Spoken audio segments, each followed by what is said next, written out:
Bueno, entonces, buenos días para los que no habían entrado y entonces vamos a comenzar con la clase de hoy. O sea, vamos a continuar con el tema este de el sentido de las reacciones, el sentido de los procesos y con el concepto de entropía. En la clase de ayer vimos que existen procesos que son espontáneos, procesos que no se pueden dar espontáneamente y procesos que pueden ser considerados reversibles. Vimos también que los procesos reversibles son procesos ideales que no se dan en la naturaleza, que los procesos que se dan en la naturaleza son siempre espontáneos. Y bueno, la idea fue introducir una función, en este caso una función de estado, que nos permitiera, por medio de ecuaciones, de cálculo, etcétera, determinar si un proceso dado corresponde a un proceso espontáneo o un proceso reversible. Es evidente que hay casos que la experiencia nos indica que son procesos espontáneos. Muchas de las cosas que observamos en la naturaleza sabemos que son espontáneas, pero puede haber situaciones que no sean tan claras. Y bueno, la idea es que con esta nueva función de estado que definimos ayer, poder, por medio de cálculos, determinar si un proceso es espontáneo o no, saber si se va a dar en un sentido o no, etcétera, ¿no? Y bueno, lo que vamos a ver, sobre todo en la clase de hoy y también en la clase del lunes, es, bueno, distintas relaciones. Sobre todo hoy vamos a ver varios ejemplos de cómo calcular esta nueva función de estado, que es la entropía, para el cambio, mejor dicho, en la entropía para determinados procesos, y poder tener una, usarla como criterio de espontaneidad y saber si se trata de un proceso espontáneo o no, o si en realidad el proceso espontáneo es el inverso, o si estamos en situación de equilibrio. Entonces, bueno, poder definir esa situación, cosa que antes no habíamos podido hacer. O sea, con el primer principio lo que habíamos visto era, o lo que habían visto, mejor dicho, era, bueno, calcular intercambios de energía en distintos procesos, calor intercambiado entre sistema y ambiente, trabajo intercambiado entre sistema y ambiente, y eso es, digamos, algo más palpable porque uno lo puede medir. Entonces, el problema que tiene el concepto de la entropía es que es un concepto mucho más abstracto, que sí nos ayuda enormemente a diferenciar si un proceso es espontáneo o no, si estamos en condiciones de equilibrio o no, pero, repito, es un concepto importante, pero a veces difícil de entender porque es algo más abstracto. Eh, Repito, hoy vamos a tratar de ver situaciones en donde queremos calcular la entropía, bueno, el cambio de entropía, bueno, justamente vamos a plantear los caminos para calcular eso. Entonces, bueno, ¿qué es lo que puede pasar? Tenemos un estado inicial A, un estado final B, pasamos del estado A al estado B, y bueno, y ahí ¿qué es lo que podemos decir?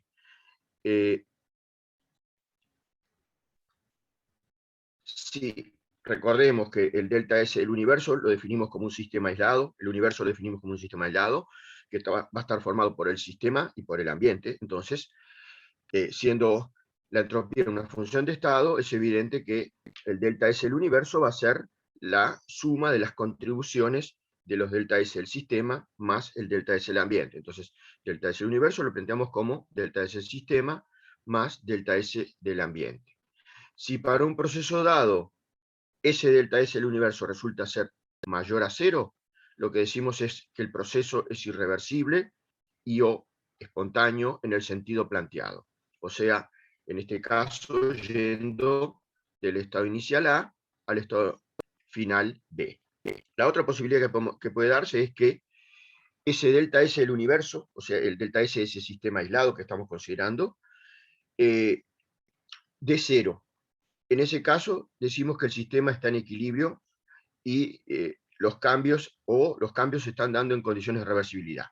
Como vimos la clase pasada, los cambios o los procesos reversibles son procesos ideales, no se dan naturalmente. los procesos que se dan en la naturaleza, repito, son siempre espontáneos. Pero ¿por qué hablamos de los procesos reversibles y definimos la reversibilidad? Porque nos permite fácilmente, con ecuaciones que uno puede realmente deducir, saber en todo momento cómo van cambiando las funciones de estado. O sea, el saber o el definir un proceso reversible entre dos estados, entre un estado inicial y un estado final, nos permite tener matemáticamente un camino, una ecuación que nos vincule en todo momento las funciones de estado, temperatura, volumen, presión. Entonces, en todo momento nuestro sistema queda definido y podemos calcular determinados parámetros, entre ellos el cambio de entropía. Entonces, bueno, si el proceso es irreversible, delta es el universo positivo. Si el proceso es reversible o estamos en condiciones de equilibrio, delta S el universo es cero. Y la otra posibilidad es que el delta S el universo, en el cálculo que estamos haciendo, nos dé negativo. ¿Qué quiere decir eso? Que el proceso evidentemente es irreversible y que es espontáneo en el sentido opuesto al que fue planteado. O sea, ese proceso, como nosotros lo planteamos, yendo del estado inicial A al estado final B, es irreversible, pero además no se da en ese sentido, sino que se da en el sentido contrario. Entonces, bueno, de esa forma, el cálculo del cambio de entropía nos permite ver si estamos frente a una situación de equilibrio, frente a un proceso que se puede dar espontáneamente desde el estado inicial al estado final, o a un proceso que en realidad lo que va a suceder es que se va a dar espontáneamente, pero en el sentido contrario al que nosotros planteamos. ¿Cómo hacemos entonces el cálculo de esta entropía? Bueno, justamente es lo que vamos a tratar de ver y ejemplificar en el resto de la clase. Cálculo de la entropía para un sistema. Si tenemos un proceso reversible por la definición de entropía que vimos en la clase pasada, supongamos que planteamos un diagrama presión-volumen, tenemos un estado inicial, un estado A y un estado B, nos vamos a mover entre esos dos estados, y bueno, si el proceso es reversible, tendremos una determinada función que nos vincula en todo momento a una dada temperatura, presión con volumen, o mejor dicho, nos vincula en todo momento la presión como una función de la temperatura y el volumen. Y como les dije recién, si el proceso es reversible y nos estamos moviendo de este estado A inicial hasta este estado B final, en todo momento, en cualquier punto intermedio, podemos decir cuáles son los valores de las variables P, B y T. O sea, acá habrá isotermas que cortan con la trayectoria de este camino reversible, y bueno, y en un punto intermedio, por ejemplo acá, tendremos una determinada presión, un determinado volumen, y según la isoterma que esté pasando por ese punto, tendremos una determinada temperatura. O sea, en todo momento, para ese camino, conocemos las variables de estado, presión, temperatura, volumen, lo cual nos permite hacer cálculos de, en este caso, la entropía, por ejemplo, el cambio de entropía. Como vimos en la clase pasada, en este caso, por ser proceso reversible, el cambio de entropía lo podemos determinar como la integral entre el estado inicial y el estado final del diferencial calor reversible sobre la temperatura.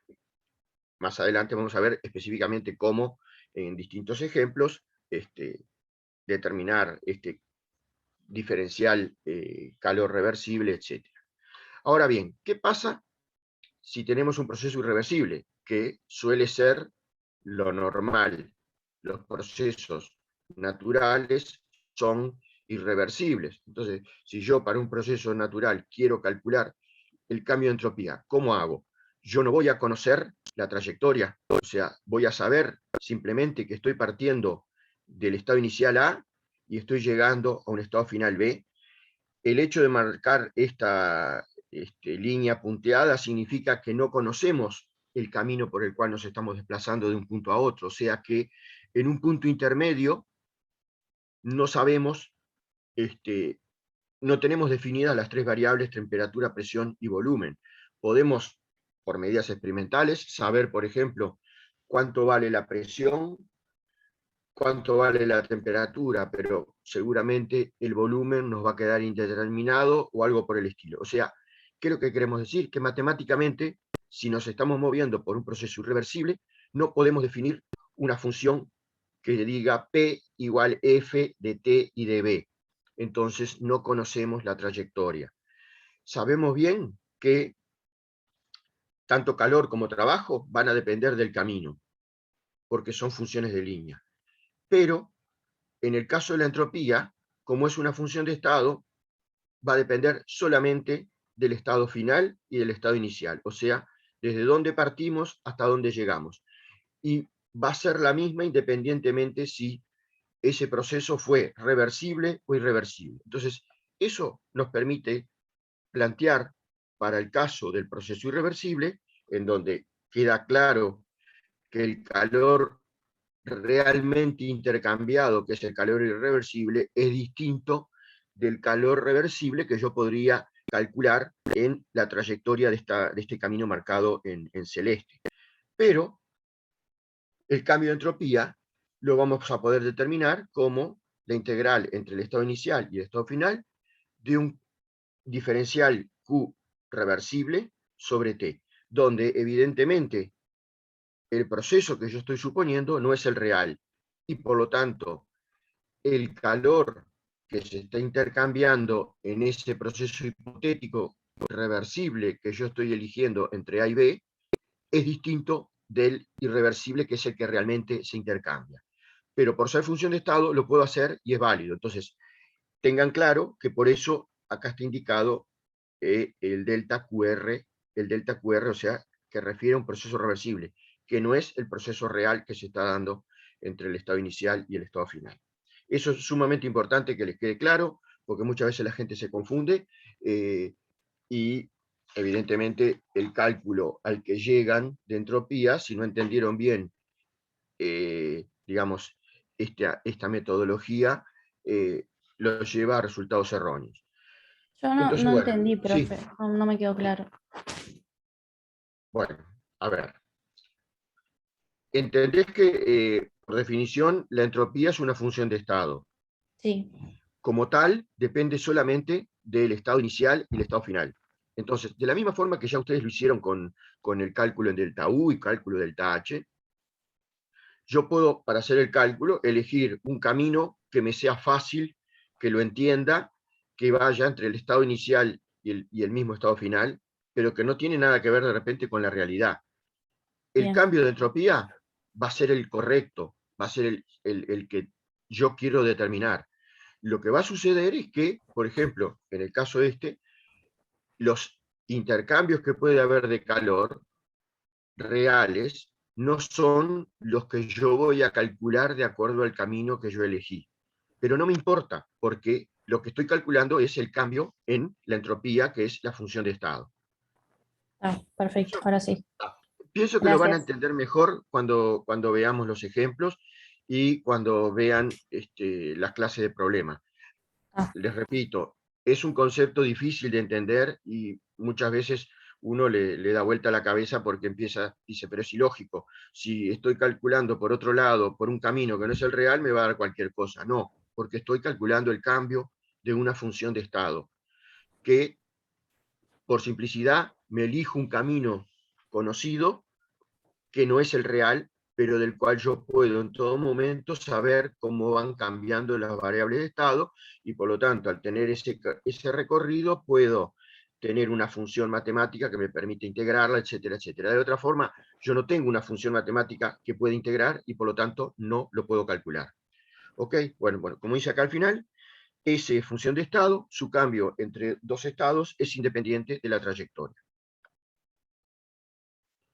Bueno, entonces ahí vamos a definir el cambio de entropía del ambiente, lógicamente respetando la definición. El delta S del ambiente va a ser la integral entre el estado inicial y el estado final del calor intercambiado reversiblemente por el ambiente sobre la temperatura del ambiente.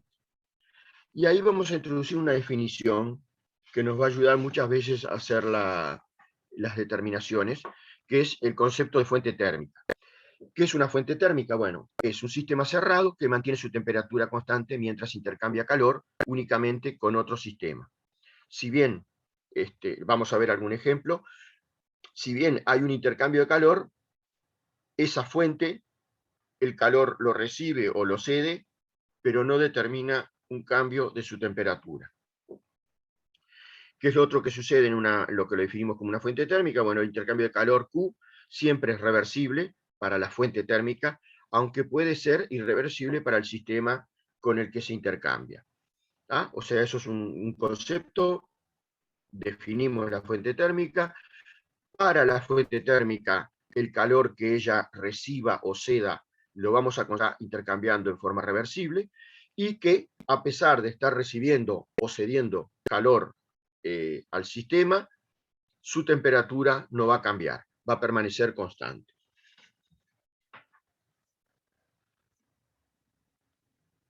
Entonces, bueno, lo que integrando, dado que la temperatura es constante, o sea, si vamos a la expresión anterior, si para la fuente térmica que estamos considerando nosotros, que muchas veces nos va a ser de utilidad para armar procesos y poder calcular el delta S de nuestro sistema, etcétera, etcétera, y ver cómo es el delta S del universo, y ver entonces si ese proceso es reversible o irreversible. Entonces yo defino esa fuente térmica como algo que permanece a temperatura constante. Entonces, si vamos a la definición, al ser T constante, la saco de la integral, y por eso entonces llego a la expresión que está acá. Delta S de la fuente va a ser el calor intercambiado por la fuente sobre la temperatura de la fuente. Repetimos, este calor intercambiado por la fuente, desde el punto de vista de la fuente, lo vamos a considerar reversible. Desde el punto de vista del sistema, puede o no ser reversible según cómo sea el proceso. Repito, vayan tratando de repetirse esos conceptos, porque es muchas veces lo que hace el entender lo que es la entropía y para qué sirve o no, y que nos puede, si no, llevar a resultados erróneos. Entonces, aunque la temperatura y la presión de la fuente no varíen, su entropía sí. Está intercambiando calor a temperatura constante, por lo tanto, su entropía puede aumentar o disminuir. No cambia su presión, no cambia su temperatura, porque justamente definimos la fuente como un sistema que queda a temperatura constante por más que esté intercambiando calor. Para un intercambio de calor Q, que puede ser reversible o no, entre un sistema y una fuente, va a ser el calor intercambiado por la fuente menos el intercambiado por el sistema. O sea, el calor que recibe la fuente va a ser el que cede el sistema, o al revés, el calor que cede la fuente va a ser menos el que recibe el sistema, porque recuerden que estamos considerando que es el universo un sistema aislado. Entonces, los intercambios de calor son solo posibles entre fuente y sistema.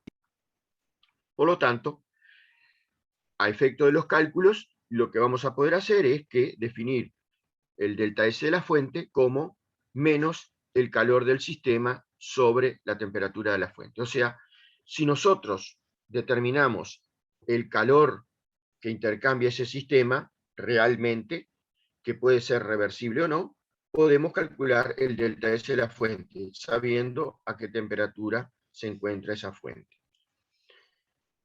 Repito, este Q de sistema, desde el punto de vista de la fuente, lo vamos a considerar reversible, pero desde el punto de vista del sistema, puede o no ser reversible.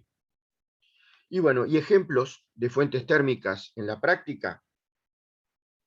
¿Qué sistemas pueden funcionar como fuentes térmicas? Bueno, un ambiente de gran tamaño en donde T, P y B permanecen prácticamente constantes.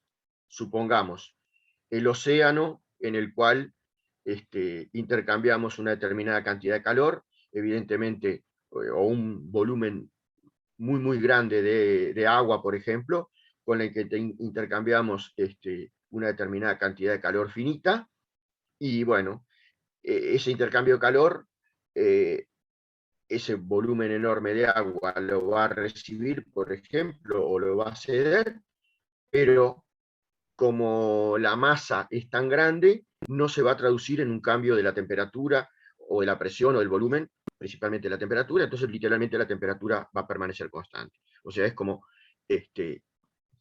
transferir una pequeña cantidad de calor en un océano, no va a cambiar los parámetros T, P y B. Y el otro caso, que también se puede considerar fuente térmica, es un sistema de dos fases en equilibrio.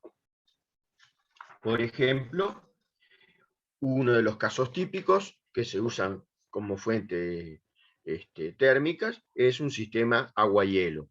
¿Qué es lo que va a pasar? Bueno, ese sistema, por ejemplo, si yo tengo agua y hielo a presión atmosférica, el equilibrio agua-hielo se va a dar a 273 Kelvin, y mientras coexistan agua y hielo en equilibrio, la temperatura va a permanecer constante. ¿Qué es lo que va a pasar? Si yo a esa fuente, a ese ambiente, le entrego calor, lo que va a pasar es que el calor, la fuente lo va a absorber y va a determinar que cierta cantidad, cierta masa de hielo funda. Pero la temperatura, mientras sigan existiendo agua y hielo en equilibrio, no va a cambiar. Y el contrario, si el sistema cede calor al ambiente, esta fuente cede calor al ambiente, al sistema, perdón, si la fuente cede calor al sistema, ¿qué es lo que va a pasar? Bueno, va a aumentar la masa de hielo, pero en la medida que coexistan agua y hielo, la temperatura va a parecer constante. O sea, este sistema agua-hielo no va a funcionar como una fuente si se me acaba el agua o si se me acaba el hielo. Ahí sí va a empezar a cambiar la temperatura en la medida que vaya intercambiando calor. Pero si hay equilibrio de fase agua-hielo, a presión atmosférica, por ejemplo, en una atmósfera, esa temperatura va a ser fija, va a ser 273 o 0 Celsius, y si coexisten las dos fases, no va a cambiar. Va a recibir calor o va a ceder calor. Dependiendo de la masa de agua y hielo que haya, será la capacidad que tendrá ese sistema para funcionar como una verdadera fuente térmica. Ok, bueno, entonces, ahora sí, entrando más en detalles ya para calcular en algún ejemplo, bueno, planteamos nuevamente lo que es el universo, que es un sistema cerrado, formado por el sistema y el ambiente. Como ya vimos, el delta S del universo va a ser el delta S del sistema más el delta S del ambiente. Si planteamos que el delta S del universo va a ser mayor o igual a 0, y nos permite de alguna forma ver si el cambio espontáneo es en el sentido planteado, lo que vimos ya en alguna transparencia para atrás, o sea, si, repasando rápidamente, si el delta S del universo es positivo, quiere decir que la reacción es espontánea y se da en el sentido que fue planteada. Si el delta S del universo es 0, tenemos situación de equilibrio o proceso reversible, y si el delta S nos diera menor a 0, entonces la reacción espontánea es la planteada en sentido contrario a lo que pusimos, ¿no? La que se daría en sentido contrario a lo que planteamos. Y bueno, ahí repasando, si es reversible, delta S del universo es 0, y por lo tanto delta S del sistema es menos el del ambiente, y si el proceso es irreversible, delta S del universo es mayor a 0, y el delta S del sistema entonces es mayor a menos el delta S del ambiente. Entonces ahora, como les dije, vamos a ver una serie de ejemplos. Primer ejemplo, un proceso reversible. En este caso, el ambiente es una fuente térmica a una temperatura T. No quiere decir que siempre sean fuentes térmicas, pero bueno, vamos a ver el caso en el cual el ambiente es una fuente térmica. Entonces, eso determina que si el proceso es reversible, la temperatura del sistema va a ser prácticamente la temperatura de la fuente, que va a permanecer constante. Entonces, ¿cómo calculamos el cambio de entropía del universo? Bueno, tenemos que ver primero cómo es el del cambio de entropía del sistema, y luego ver cómo es el cambio de entropía de la fuente o del ambiente, y ver el total, y ahí veremos según el valor si el proceso, confirmamos si el proceso es reversible o no. Entonces, el delta S del sistema lo planteamos por la definición, la integral entre el estado inicial y el final del dq reversible sobre T. Como para el sistema la temperatura permanece constante, sacamos fuera de la integral la temperatura y nos va a quedar en definitiva que el delta S del sistema es Q reversible sobre T. Y el delta S de la fuente va a ser, recuerden, el Q de la fuente sobre T. Y en este caso, el Q de la fuente es menos el Q del sistema, que es el Q reversible. Entonces nos va a quedar que para la fuente es menos Q reversible sobre T. Si sumamos las dos, evidentemente nos da 0, o sea que coincide con lo que habíamos planteado inicialmente, que se trataba de un proceso reversible. Planteamos ahora una situación en la cual se da un proceso irreversible y por lo tanto espontáneo. Tenemos que para el sistema la temperatura inicial es distinta de la final y tenemos una fuente térmica, por lo tanto que va a tener una temperatura T sub F que va a ser constante. En este caso la fuente es el ambiente. Ahí tenemos una posibilidad de un ejemplo en el cual tenemos un gas que se está expandiendo, etcétera, etcétera, donde la temperatura T sub F es constante, y bueno, la presión opuesta es menor que la del gas. Eso va a permitir que el pistón se mueva aumentando el volumen del sistema. Entonces, en este caso, como ya dijimos, el delta S de la fuente lo vamos a calcular en función del calor intercambiado con el sistema, que para la fuente lo vamos a considerar reversible. Entonces va a ser menos Q del sistema sobre la temperatura de la fuente, donde recordemos que en realidad para el sistema este calor corresponde a un proceso irreversible. Y bueno, el delta S del universo en este caso será el del sistema más el de la fuente, y por ser un proceso reversible tiene que ser mayor a 0. Y eso lleva entonces que para el sistema el delta S va a ser mayor que el Q del sistema sobre la temperatura de la fuente. Repito, en este caso, si queremos calcular el delta S del sistema, lo que vamos a tener que hacer es buscar un proceso reversible entre los mismos estados iniciales y finales y calcular ese delta S, que evidentemente va a ser mayor, por ser un proceso reversible, que lo que corresponde a ser el cociente entre el calor irreversible, que fue el que realmente intercambió ese sistema, sobre la temperatura del proceso o la fuente, digamos, en este caso. Bueno, bueno, esto tiene que ver con algo que vamos a ver sobre todo sobre la final de la clase que viene, que es la llamada desigualdad de Clausius. La desigualdad de Clausius lo que plantea es que delta S es mayor o igual que el Q sobre T. Vamos a ver, y lo van a ver después más adelante, que es una forma de plantear, digamos, el segundo principio, que muchas veces lo usamos para trabajar con otras variables, etc. Sobre todo, lo vamos a ver específicamente sobre el final de la clase que viene. Pero, digamos, deriva evidentemente del segundo principio. Bueno, vayamos a otro ejemplo. Ejemplo 3. Planteamos ahora una expansión isotérmica de un gas ideal, por lo tanto, un proceso que se da reversiblemente.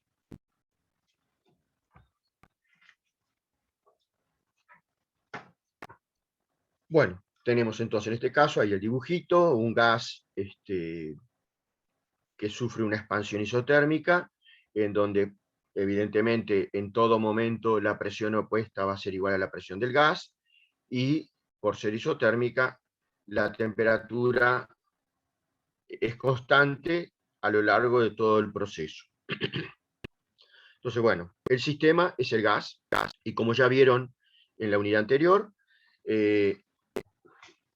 planteamos primero, por ser a temperatura constante, en realidad, bueno, el delta S del gas lo vamos a plantear como la integral entre el estado inicial y el estado final del dQ reversible sobre T. Al ser T constante, la sacamos fuera de la integral y nos queda, en definitiva, que el delta S del gas va a ser el Q reversible sobre T. Como se trata de una expansión isotérmica de un gas ideal, si recuerdan de la unidad anterior, dado que la temperatura es constante y se trata de un gas ideal, recuerden que para un gas ideal la energía interna U es función exclusiva de la temperatura, por lo tanto, Si delta T es 0 o T es constante, delta U para el proceso en cuestión va a ser igual a 0, por lo tanto Q va a ser igual a menos W. Por eso acá planteamos que el delta S es Q sobre T y es igual a menos W, el trabajo de expansión, sobre T. Si recuerdan de la unidad anterior, para un proceso o una expansión isotérmica de un gas ideal, el trabajo, que es menos la integral de la presión opuesta de B, nos va a quedar como nRT, suponiendo que el gas es ideal y sigue la ecuación de estado del gas, tiene la ecuación de estado del gas ideal, nos queda nRT logaritmo de B2 sobre B1. Esto ya lo vieron, simplemente lo estamos poniendo nuevamente. Y bueno, ponemos el trabajo expresado de esa forma, sobre T, se va la T de arriba con la de abajo, y nos queda que en definitiva, para esa expansión isotérmica de un gas ideal, el delta S del gas va a venir dado por NR logaritmo de B2 sobre B1, o sea, los moles por la constante de los gases por el logaritmo de volumen final sobre el volumen inicial. Eso lo pudimos hacer porque, tratándose de una expansión isotérmica, conocemos el camino por el cual estamos pasando del estado inicial al final, lo tenemos definido, es esta la relación que nos vincula las variables de estado y que nos permite calcular el trabajo para ese proceso reversible, y bueno, podemos llegar a tener esta expresión, o sea que podemos calcular el delta S, esto para un proceso dado es un número, y bueno, en este caso, si el intercambio de calor se está dando con una fuente térmica, o sea que el ambiente es una fuente térmica, como ya hemos visto en la clase de hoy, el delta S de la fuente va a ser el Q de la fuente sobre T, y el Q de la fuente va a ser menos Q del sistema, por lo tanto el delta S de la fuente va a ser menos Q del sistema sobre T. Y nos va a llevar a que, como vimos, el Q del sistema se relacionaba con el trabajo, se relacionaba con esta expresión que dependía de la temperatura, del volumen final y volumen inicial, y sustituyendo nos llega a esto, que el delta S de la fuente va a ser menos N por R por logaritmo del volumen final sobre el volumen inicial del proceso.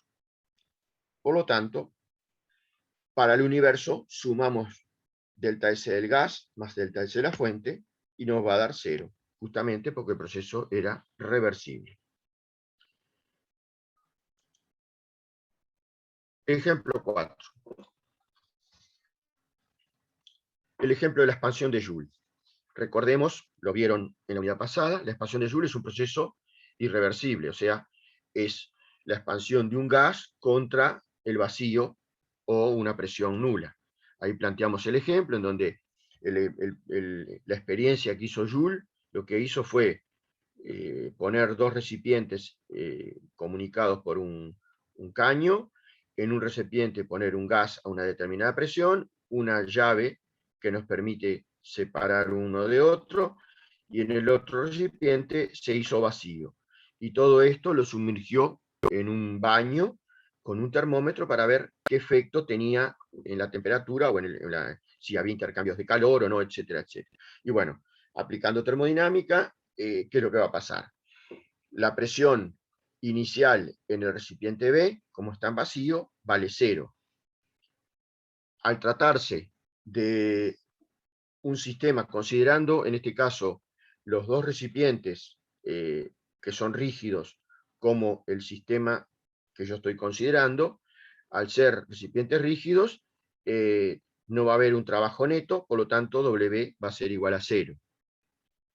Y bueno, en estas condiciones, teniendo en cuenta eso, ¿qué fue lo que determinó Joule? Que al darse esta expansión del gas que tenía en el compartimiento A contra el vacío, no hay intercambio de temperatura. Entonces, suponiendo que dicho gas era un gas ideal, lo que sucede es que si la temperatura permanece constante, para un gas ideal, la energía interna, el cambio de la energía interna es función, o la energía interna es función únicamente de la temperatura, por lo tanto, si T es constante, el delta U va a ser 0.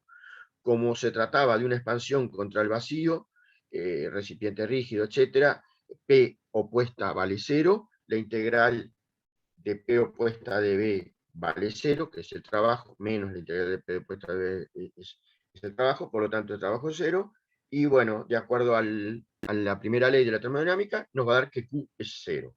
Entonces, para este proceso, que es irreversible, para el cálculo lo que hacemos es considerar un proceso reversible entre los mismos estados inicial y final. ¿Qué hacemos? Para el sistema, recordemos que es esto, como es una expansión contra el vacío, la presión opuesta es 0, y por lo tanto el proceso evidentemente es irreversible.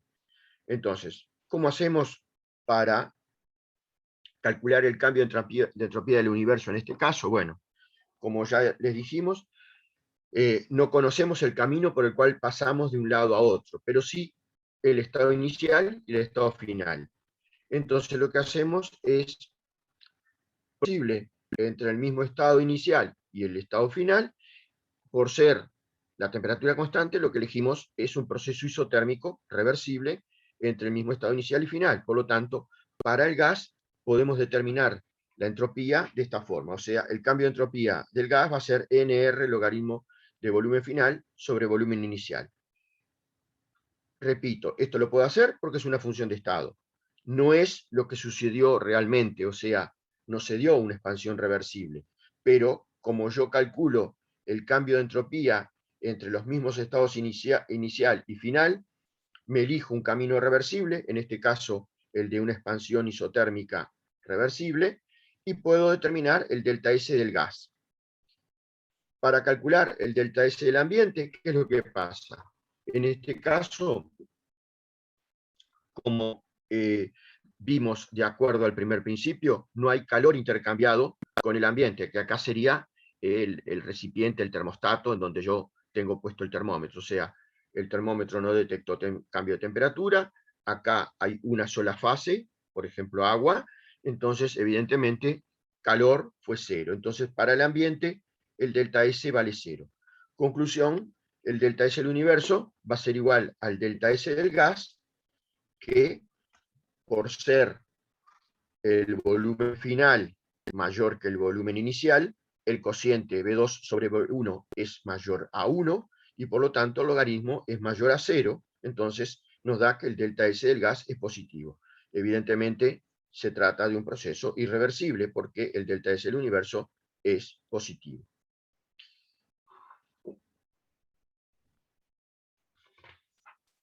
Veamos ahora el caso de el ejemplo 5, caso de cambio de fase reversible. O sea, tenemos, por ejemplo, el pasaje de líquido a vapor, o el pasaje de sólido a líquido, etc. Bueno, se da un proceso reversible de cambio de fase. Por ser reversible, la temperatura del sistema va a ser igual a la temperatura de la fuente y va a ser igual a la temperatura de cambio de fase. Suponemos presión y temperatura constante, por lo tanto, para la sustancia, sacando T de fuera de la integral porque es constante, etcétera, etcétera, nos va a quedar que el delta S de la sustancia, o sea, del sistema, es Q reversible sobre T, y en ese caso, por ser procesos a presión y temperatura constante, el Q va a ser el delta H, o sea, el cambio de entalpía para el proceso que estamos considerando, que es el cambio de fase. Entonces va a ser el delta S, nos va a quedar expresado como delta H de cambio de fase sobre temperatura de cambio de fase. ¿Qué es lo que va a pasar para el ambiente? Como el proceso es reversible, el calor que recibe el ambiente es menos el que perdió el sistema. O el calor intercambiado por el ambiente es menos el intercambiado por el sistema o la sustancia. Entonces nos va a quedar que el delta S de la fuente es menos QR sobre T, y va a ser menos el delta H de cambio de fase sobre la temperatura de cambio de fase. Al calcular el delta S del universo nos va a dar 0, proceso reversible. Veamos ahora el caso irreversible, o sea, un cambio de fase irreversible. ¿Qué es lo que va a pasar? En este caso, evidentemente vamos a tener una fuente a temperatura constante, pero que no va a ser la fuente, la temperatura a la cual se está dando el cambio de fase. Entonces lo que tenemos es, perdón, que se me... lo que tenemos es que la temperatura del sistema va a ser la temperatura a la cual se está dando el cambio de fase, que permanece constante, pero va a ser distinta de la temperatura de la fuente. Suponemos nuevamente que presión y temperatura permanecen constantes. Entonces, para la sustancia, o sea, el sistema, el cambio de entropía lo vamos a calcular como el Q reversible sobre T, lo vamos a poder calcular como un delta H de cambio de fase sobre la temperatura de cambio de fase. Vamos entre los mismos estados inicial y final, sea por camino reversible o irreversible, podemos determinarlo de esta forma.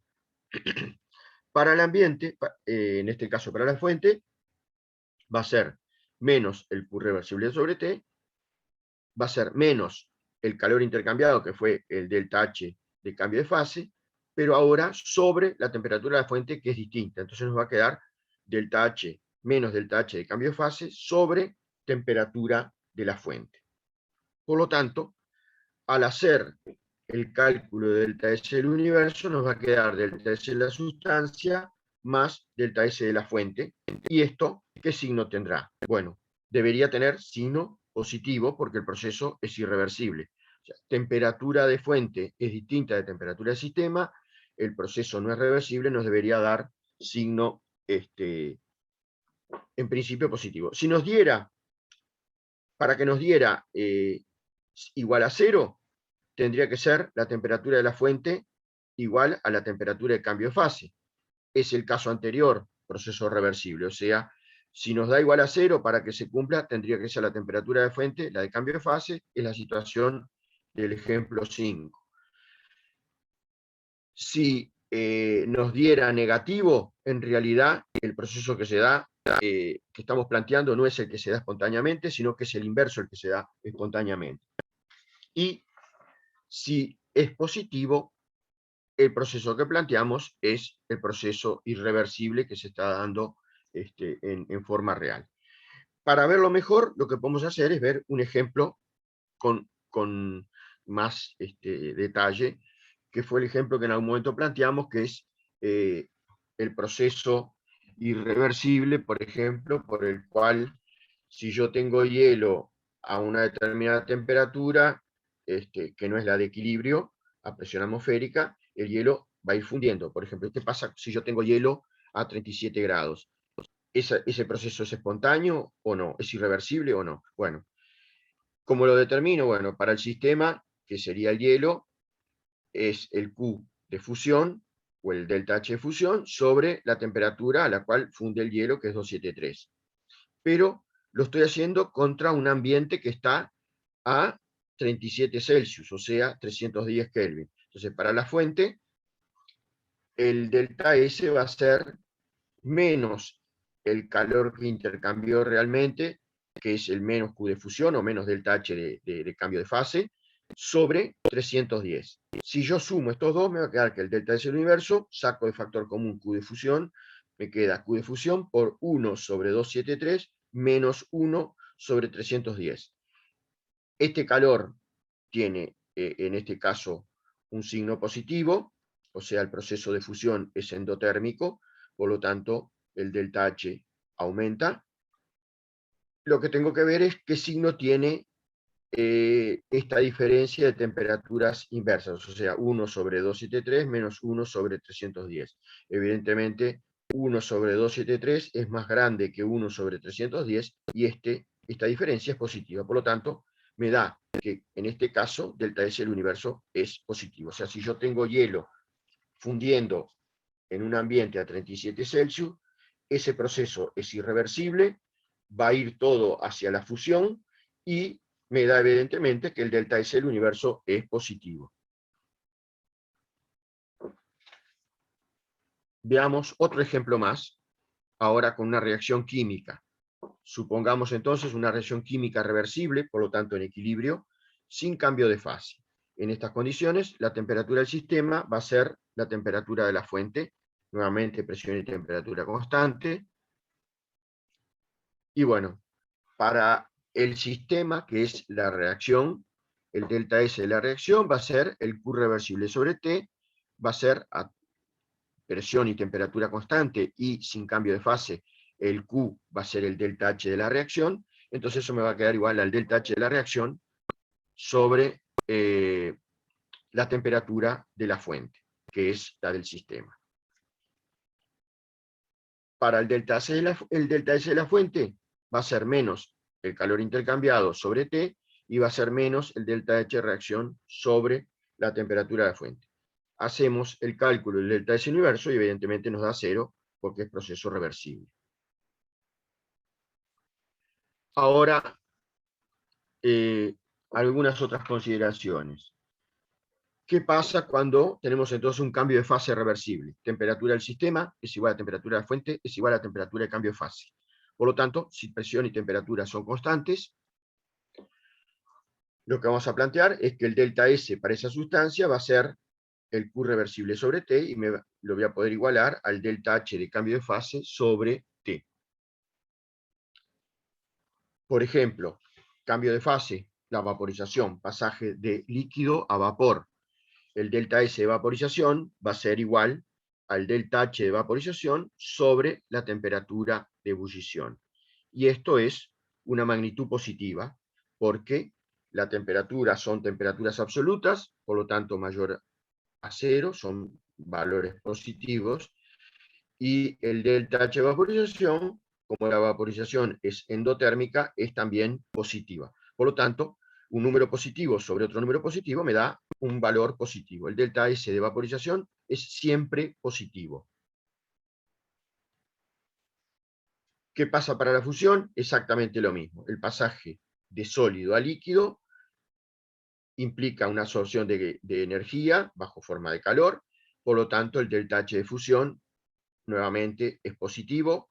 Sobre la temperatura de fusión, que es positiva, me da que el delta S de fusión es positivo. Eso nos lleva a que, ¿qué es lo que pasa? Si yo paso de sólido a líquido, la entropía aumenta, delta S positivo. Y si paso de líquido a gas, la entropía nuevamente aumenta. Entonces, delta S de proceso es positivo. Entonces, lo que yo puedo establecer es esta secuencia, digamos, resultante de estos valores, que el delta S de vaporización es positivo y que el delta S de fusión es positivo. Puedo establecer que la entropía del sólido generalmente es menor que la entropía del líquido, y a su vez, inclusive acá puedo llegar a decir que no solo que la entropía del líquido es menor que la del gas, sino que en realidad es mucho menor que la del gas.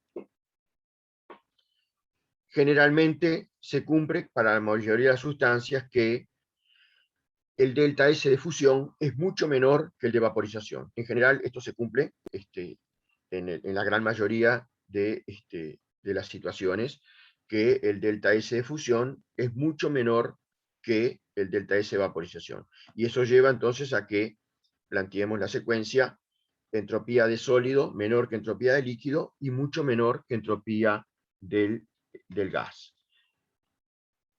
Esto lleva a lo que se llama el enfoque de Gibbs del segundo principio, que tiene que ver con el desorden.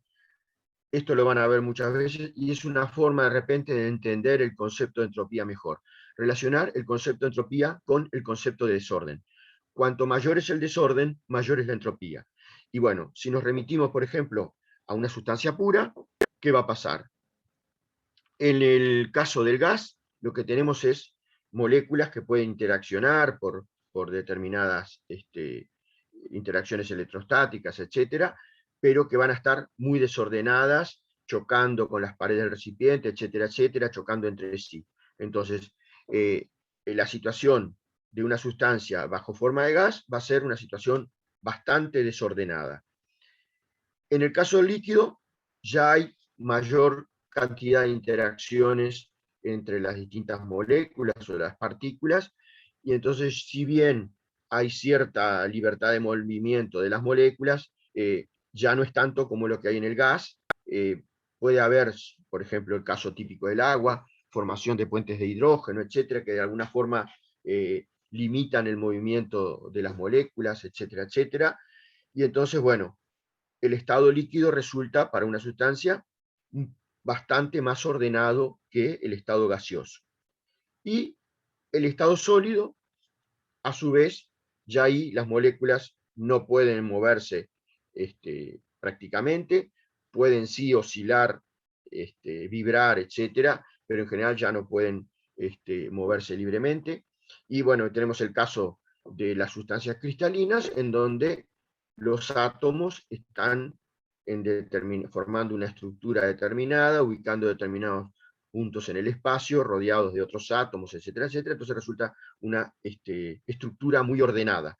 Entonces, de ahí el concepto de Gibbs de enfocar el segundo principio de acuerdo al desorden. Decimos que, en general, en el sólido, las partículas o los componentes o los elementos o los átomos, etcétera, están mucho más ordenados que en el líquido, y a su vez en el líquido que en el gas. Entonces, el aumento del desorden implica un aumento o lleva a un aumento de entropía y viceversa.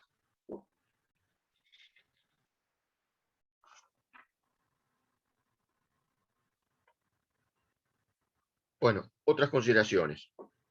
Para cualquier transición de fase, a la temperatura de equilibrio.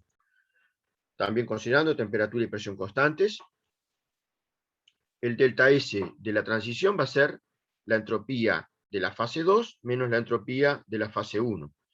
Y lo vamos a calcular como el calor de la transición, que sería el delta H de transición, sobre la temperatura de equilibrio. Esto es general para cualquier transición.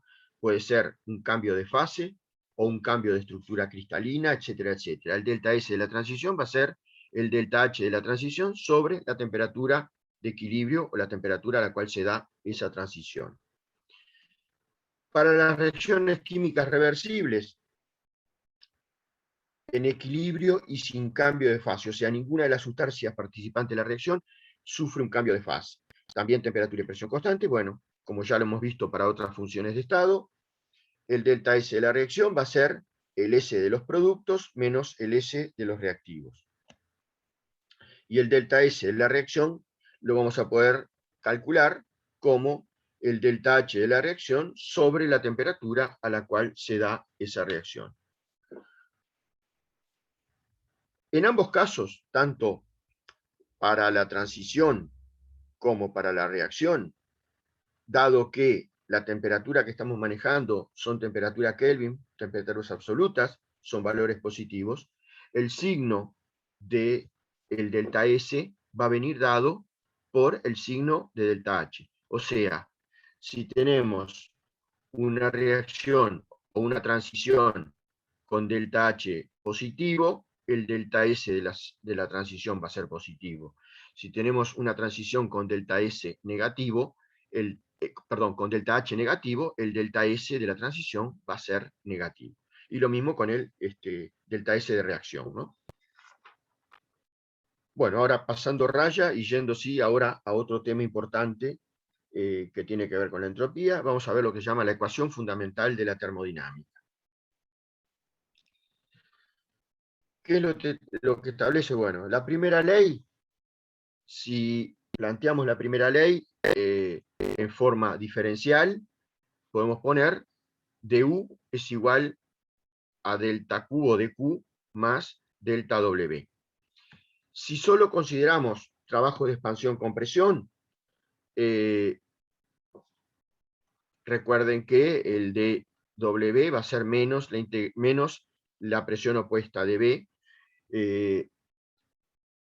si se trata de un proceso reversible, la presión opuesta a la presión del sistema, y vamos a poder poner W o dW menos P dB. Despejamos el dQr del primer principio y nos va a quedar du más P dB. Hasta ahí no hay nada nuevo. Bueno, ¿qué pasa? Si ahora dividimos ambos términos entre la temperatura, ¿qué es lo que va a pasar? dQr sobre T es ds. Y entonces nos va a quedar esta expresión. dQr sobre T es ds, y me va a quedar du sobre T más P sobre T dB. ¿Qué es lo que está diciendo eso? Bueno, que a volumen constante, si yo estoy en un proceso a volumen constante, este término en dB se anula porque dB vale 0, y entonces, bueno, para un proceso a volumen constante, la entropía aumenta cuando la energía interna aumenta. Y si estamos con un proceso a energía interna constante, o sea, dU vale 0, a energía interna constante, la entropía aumenta cuando aumenta el volumen.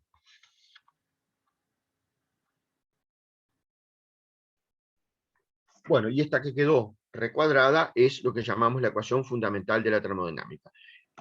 Esta nos va a permitir derivar otras relaciones que nos permiten establecer, por ejemplo, el cambio de entropía en función de variables de estado, temperatura y volumen, temperatura y presión, etc. Justamente lo vamos a ver ahora en el final de la clase. Bueno, entonces, entropía en función de propiedades del sistema. Consideraremos sistema de masa y composición constante sin cambio de fase ni reacción química. Y lo que vamos a hacer en primera instancia es analizar dos casos, considerando como variables temperatura y volumen. En esas condiciones la entropía va a ser una función de la temperatura y el volumen, lo planteamos como una función de la temperatura y el volumen, y el segundo caso va a ser considerando como variables temperatura y presión, y en ese caso la entropía va a quedar como una función de la temperatura y de la presión. Para llegar a esas relaciones, justamente vamos a usar la ecuación anterior, esta que llamamos ecuación fundamental de la termodinámica. Y bueno, lo que vamos a hacer entonces ahora, en una primera instancia, es considerar nuevamente un sistema de masa y composición constante, sin cambio de fase ni reacción química, y las variables van a ser T y B. Por lo tanto, lo que vamos a estar es viendo cómo es la función entropía en función de las variables de estado, temperatura y volumen.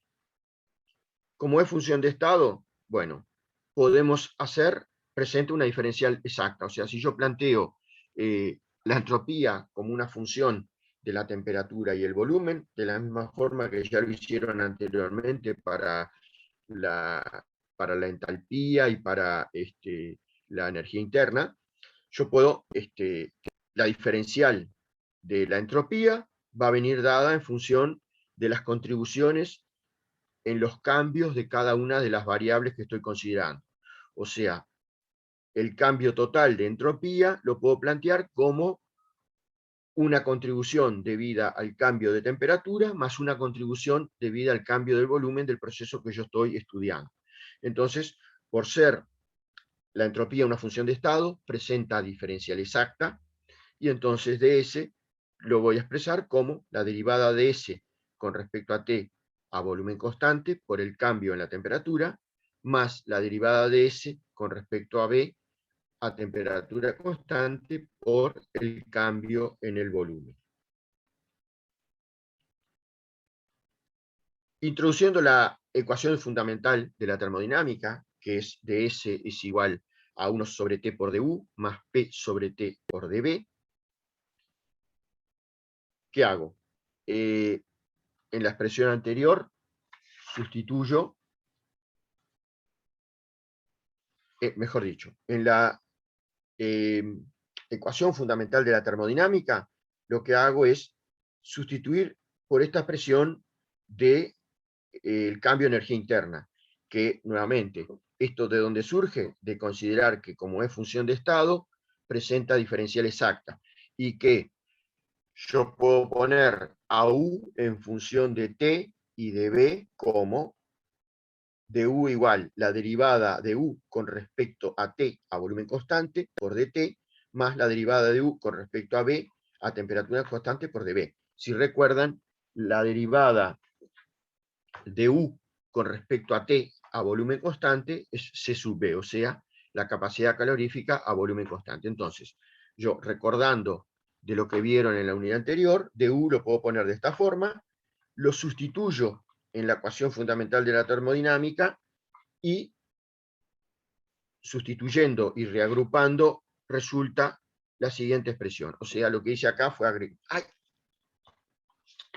agrupar por un lado los términos en dt y por otro lado los términos en db. Entonces me queda que en esas condiciones ds es c sub b sobre t dt más 1 sobre t, saqué para afuera de factor común el 1 sobre t, que me aparecen los dos términos, me va a quedar 1 sobre t por p más la derivada de u con respecto a b, a t, todo por db.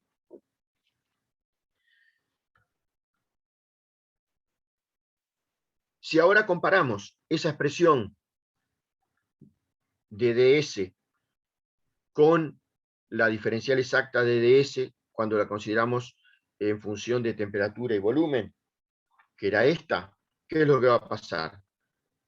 Evidentemente, por ser diferencial exacta, el primer término, este término, lo voy a igualar a la derivada de S con respecto a T a B. Y este otro término, que está acá el de B, lo voy a igualar a la derivada de S con respecto a B a T constante. Por lo tanto, tenemos eso. O sea, esta es la diferencial exacta de la entropía. Esto es lo que deducimos sustituyendo en la ecuación fundamental de la termodinámica, una forma de escribir derivada a partir del primer principio, etcétera, etcétera. Entonces, esto es esto, y todo este término es esto. O sea, lo que planteamos acá. Resulta que la derivada de S con respecto a T a B es C sub B sobre T, y la derivada de S con respecto a B a T es 1 sobre T por P más la derivada de U con respecto a B a T. Comentarios. Vale la pena recordar que si tratamos con gases reales, perdón, con gases ideales, para los gases ideales la energía interna es función exclusiva de la temperatura. Entonces, ¿qué es lo que va a pasar? Si U es solo función de T para un gas ideal ya habían visto que la derivada de U con respecto a B a T vale 0. Por lo tanto, si se trata de un gas ideal, la derivada de S con respecto al volumen a temperatura constante me va a quedar que es P sobre T.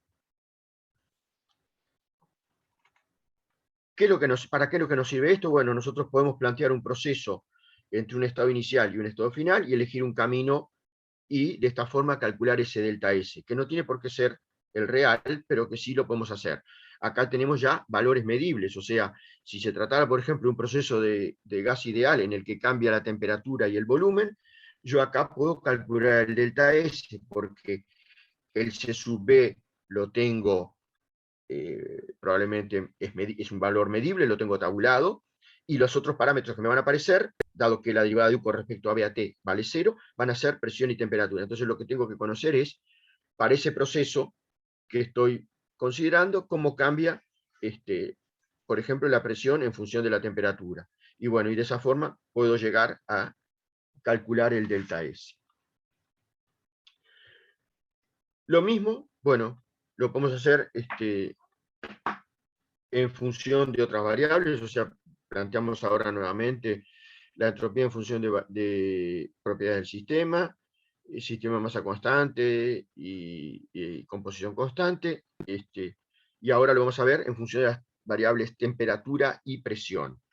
Nuevamente, en este caso va a ser S una función de T y P, y por lo tanto, de la misma forma que vimos anteriormente, la diferencial exacta nos va a quedar expresada de esa forma, o sea, ds es la derivada de S con respecto a la temperatura a presión constante por dt, más la derivada de S con respecto a la presión a temperatura constante por dp. Vamos a hacer lo mismo que vimos anteriormente usando la ecuación fundamental de la termodinámica, y ahora lo que vamos a recordar es estas relaciones que tenemos entre U y H, recordar que U es igual a H menos PB, o al revés, H es U más PB, bueno, de ahí sale. Si yo hago la diferencial de esto, me va a dar que du es dH menos PdB menos BDP. ¿Qué es lo que hago? Sustituir esto en la ecuación fundamental de la termodinámica y reordenando, y sustituyendo y reordenando, voy a llegar a que ds es 1 sobre t de h menos b sobre t de p. O sea, ahí se van, sustituimos ahí, se van a ir el término en dp, porque me va a quedar menos dp sobre t, perdón, me va a quedar menos p sobre t de b, y acá me queda más p sobre t de b, se va, y entonces me va a quedar que ds es 1 sobre t de h menos b sobre t de p. Recordando que, o suponiendo que en este caso h lo consideramos como una función de t y de p, cumple nuevamente que es diferencial exacta, o sea, la derivada de h es la derivada de h con respecto a t a p, que es c sub p, más la derivada de h con respecto a p a t de p. Sustituyendo este dh en esta presión, me lleva a que ds va a ser igual a 1 sobre t de p de t más 1 sobre t por la derivada de h con respecto a p a t menos b por dp. O sea, acá tengo la diferencial de ds considerando el cambio en temperatura y el cambio en volumen. Lo que hago ahora, lo mismo que hicimos anteriormente, poner la diferencial exacta para S cuando considero variables T y P, que es esta, la comparo con la que deduje a partir de la ecuación fundamental de la termodinámica, y entonces lo que va a suceder es que la derivada de S con respecto a T a P es C sub P sobre T, y que la derivada de S con respecto a P a T es todo esto que está acá, o sea, 1 sobre T por la derivada de H con respecto a P a T menos B.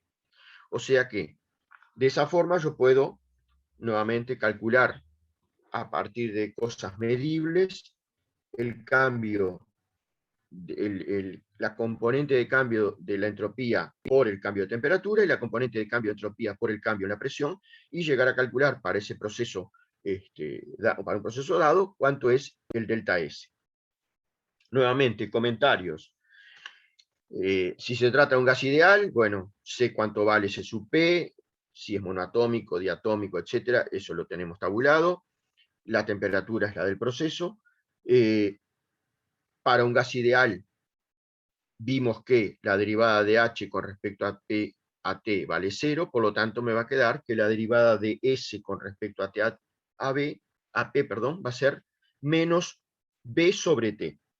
O sea, variables de estado que yo puedo conocer cómo están cambiando una en función de la otra.